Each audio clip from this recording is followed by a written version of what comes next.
Maybe another idea to address, even if it's not sinus lift, you ask me to address some soft tissue. I place an implant. I do a little bit of regeneration. And I want to address the situation at the same time, even the soft tissue. This is a novomatrix membrane used, novomatrix matrices used as a membrane.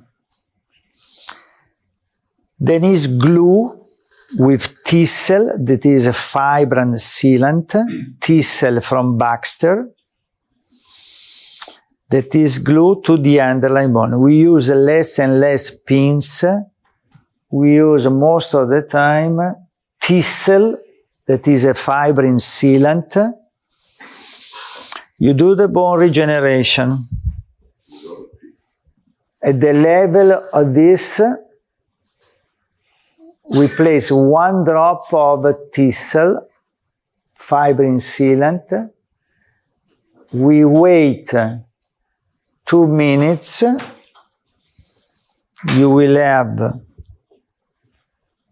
that the membrane will be immediately glued to the underlying bone. The cost of the tissel is the cost of 2 pins. Because the syringe, you can do up to 2 patients if you know how to use it in a sterile way. You change the dispenser, 2 to 3 patients, you can do that. Every single pin costs more. And it's much easier. The case from the beginning was this case. Evaluation of the phenotype. I want to increase the thickness of the phenotype. I extracted it. This is the nerve, nasolacrimal nerve. I place the implant that does not cut this nerve, because this will not integrate the implant against the nerve. I place the implant. I increase the soft tissue. You have to know exactly which kind of biomaterial you use. I've seen some of you are using osteobiol products, some of you are using porcine materials from Biohorizons. But you should know, on average, how much they shrink. Fully resorbable biomaterial, they shrink 40%. Less slowly resorbable biomaterial, they stay and they preserve the volume, but they shrink a little bit less, around 20-25%. So how much should I increase? If I want to have 2 millimeters, if I use a fully resorbable biomaterial, I should place roughly 3.5 to 4 millimeters. If I use products from Geislich, products from Biohorizons that are treated in a different way, fully resorbable biomaterial, they leave the collagen inside the granules that make the biomaterial fully resorbable. They shrink more. The other biomaterial that I treated high temperature, 600-800 degrees, they are slowly resorbable, they shrink less.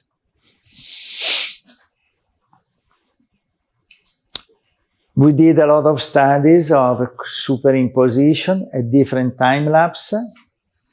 This is the biomaterial that we use, a Minerox XP, porcine origin. It will shrink more or less, in this case 27%. How can we determine this one? Superimposition, post-implant, 6 months down the road. Post-superimposition with the best fit, I can tell you that this biomaterial, so you have to overfill. How much should I overfill? Taking into consideration, on average, from 20% to 30%. Fully resorbable more. So this is very important clinically, because at the end product you want to have at least 2 millimeters of bone on top of the implant. In this case, I can do punch technique, because I have created a soft tissue, I created hard tissue, I can do the punch technique, and my prosthodontist can finalize the case. It's not case in progress, it's done.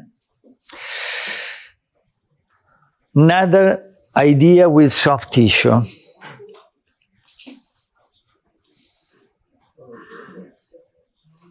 Which kind of biomaterial do you use? This is a patient sent to our attention. The previous dentist has placed an implant far too big. And you see here that the threads of the implants are here.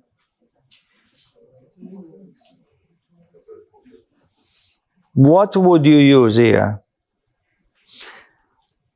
Collagen sponge,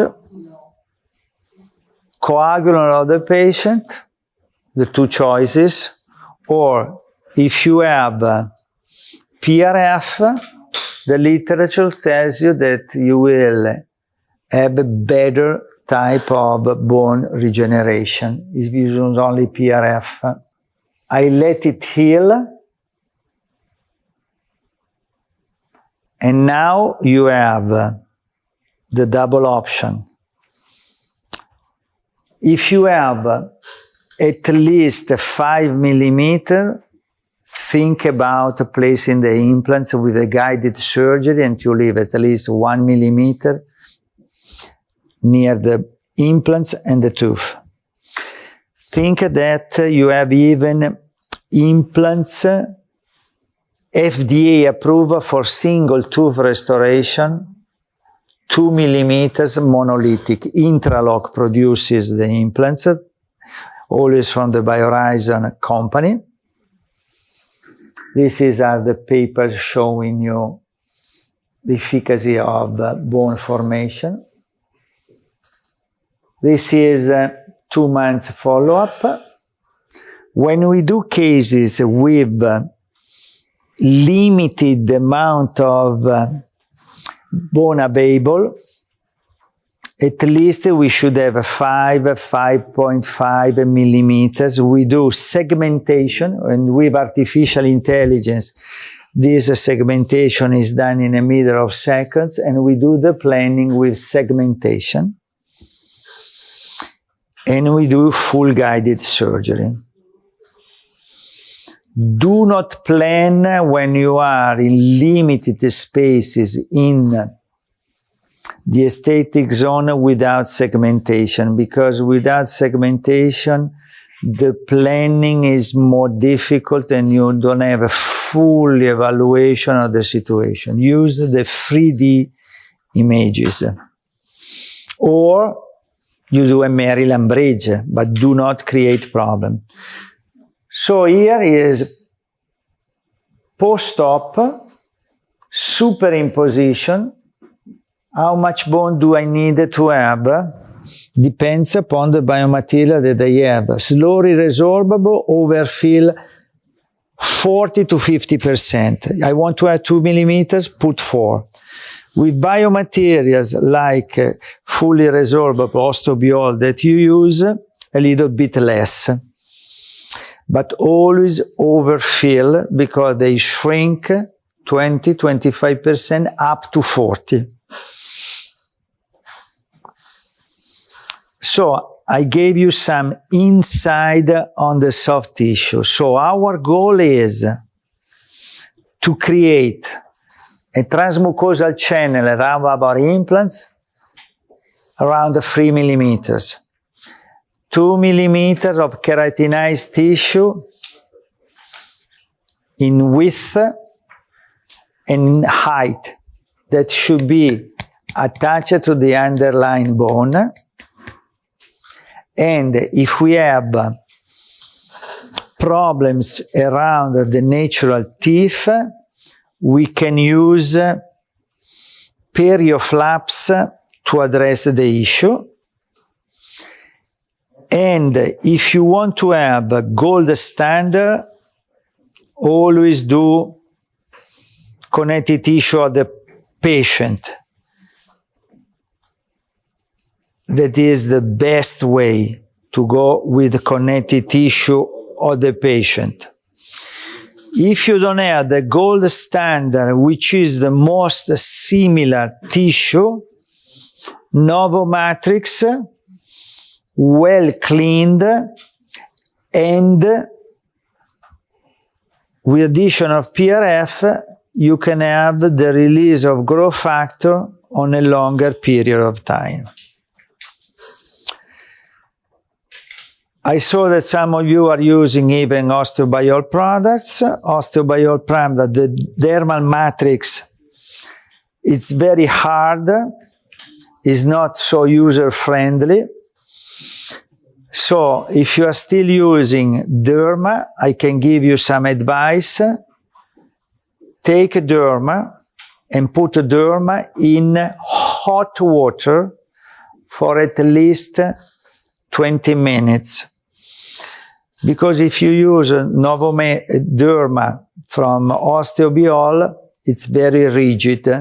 And if you have a thin flap, the healing process is not very good, because the difference between connective tissue of the patient and this soft tissue substitute, the soft tissue substitute, they should stay covered.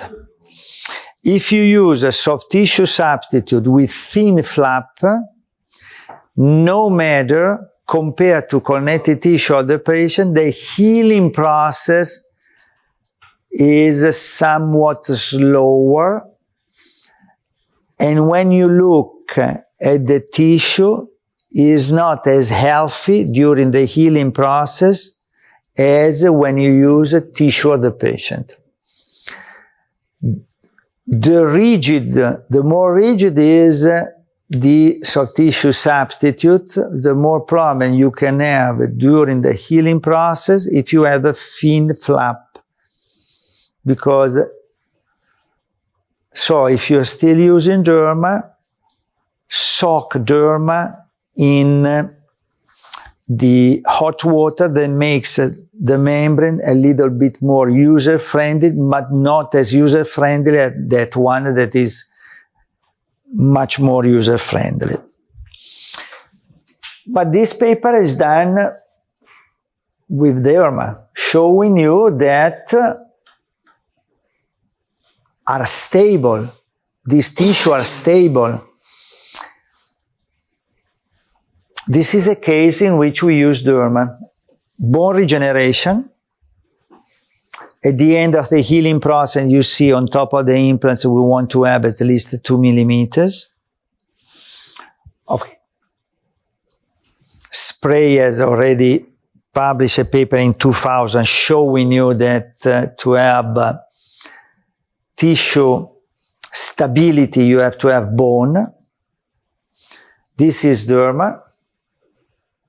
You soak derma in soft tissue, in a hot saline for half an hour, and you can attach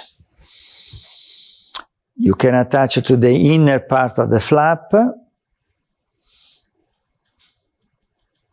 pre and post, superimposition with a CAT scan. But down the road you want to have realigning the mucogingival junction between natural teeth and teeth on implants. This tissue the same level of the other tissue, and transmucosal channel of 2 millimeters, 3 millimeters. This is the transmucosal channel with longer teeth. Same always situation. This is what we were doing in the old days. In the old days, I was doing this because I've done for years this one. late 90s, reconstruction with bone graft. I was working in a nearby clinic under general anesthesia, recreating all the bone. This is the, if you do like this still, and you have patients that are accepting this, this is the best way. The more predictable, because the result are always the same, always the same. It can be the old days. Why? Because see how many implants. Done in 99, 3 years later, and I still had the patient. 13 years later, still had the patient. 22 years later, still had the patient. These flaps that I told you can be used in any situation, even if you mix teeth on implants, teeth on natural dentition. Same flap.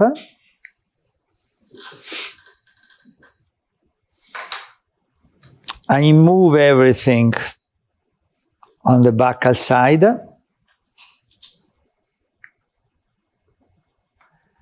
I aligning the mucogingival junction of the teeth between implants and teeth. PRF, and this is the final result in which you have natural teeth and teeth on implants. Natural teeth and teeth on implant. This is uncovering procedure of the 80s, in which I have non-optimal tissue stability. So, to summarize before lunch is, first of all,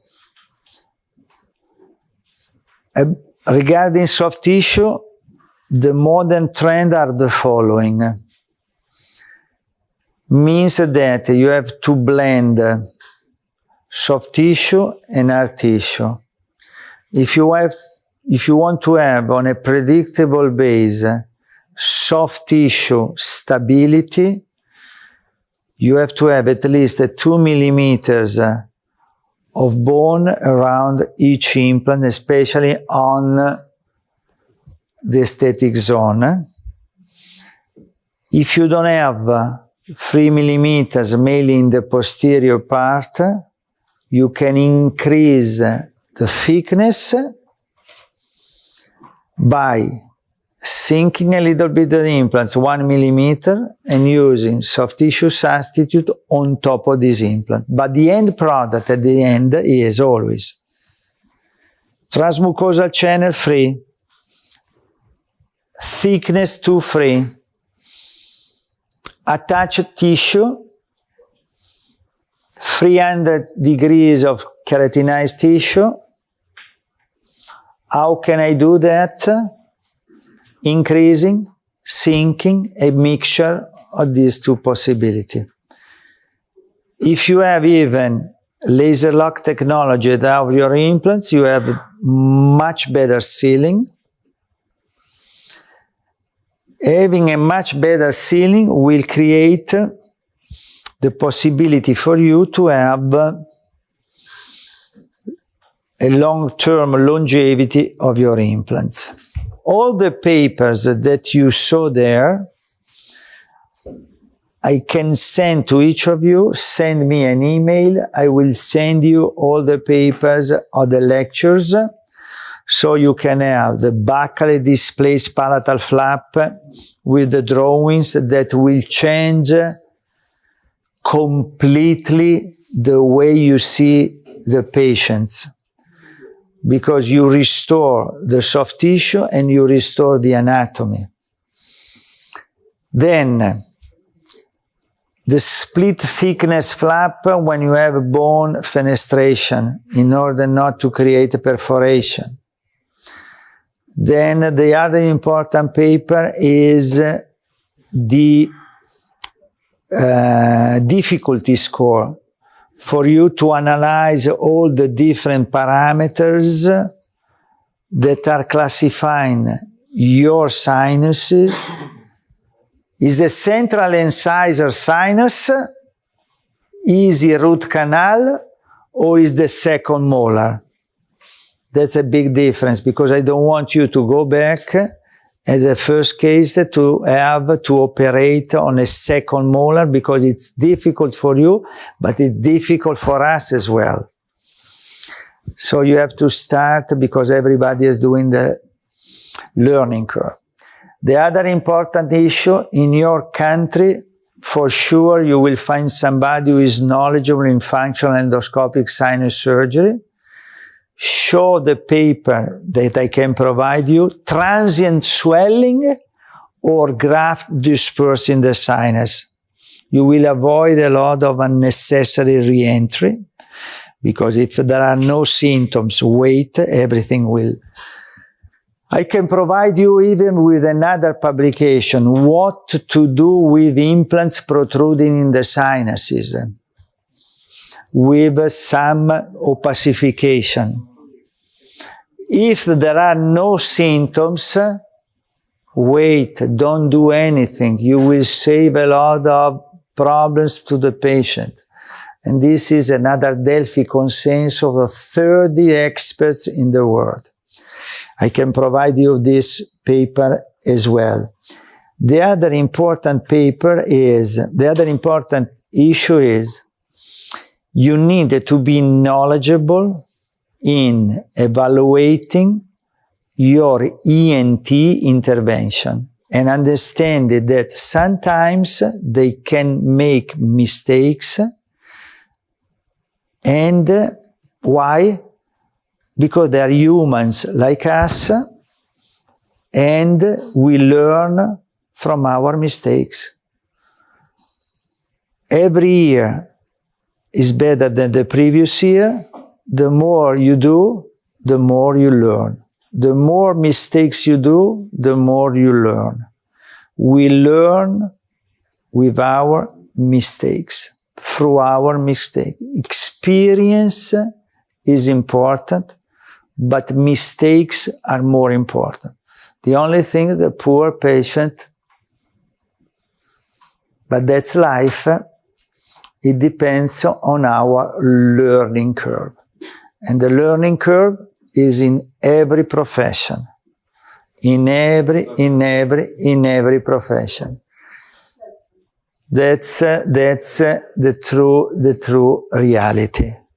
When I need something done in the hospital, now I have to do a total hip replacement, because I walk for many years with a bad knee, and I had an overload on this. So I'm working in a big orthopedic hospital, the second largest hospital in Europe after Hamburg for the number of total hip replacement, more than 2,000 total hip replacement.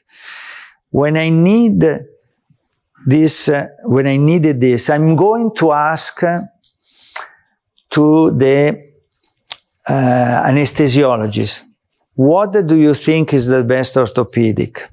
What do you think about this guy that is panicking if he has a problem, or he stays calm? Then I go to the nurses, the one who landed the instruments. Which one do you think is the best surgeon for this type of problem? Because many surgeons don't go to there, because if everything goes straight, it's fine. But we have a problem, he's panicking, he becomes very tense. And I said, but I see that this guy is very famous.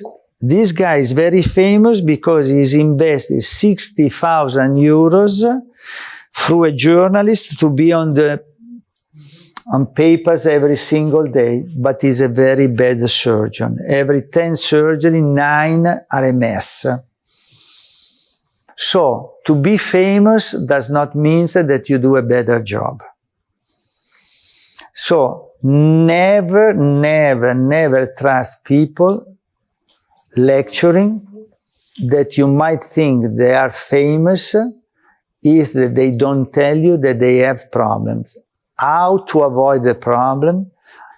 The main things to avoid the problem is to study the case before and not finding out the problem while you do the surgery.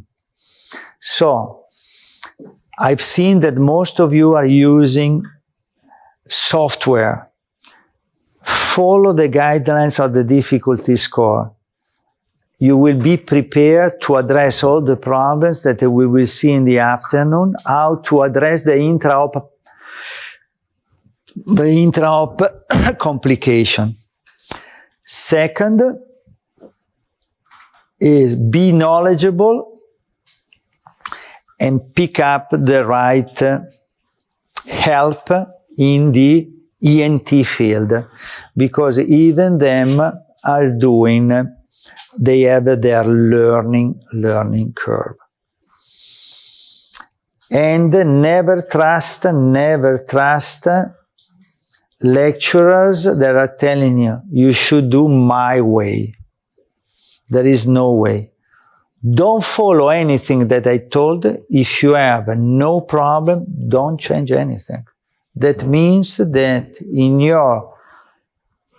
so you come to the course to have a confrontation. I mean, let's see what he's doing, but don't change anything. If you don't have problem, don't change anything. Zero.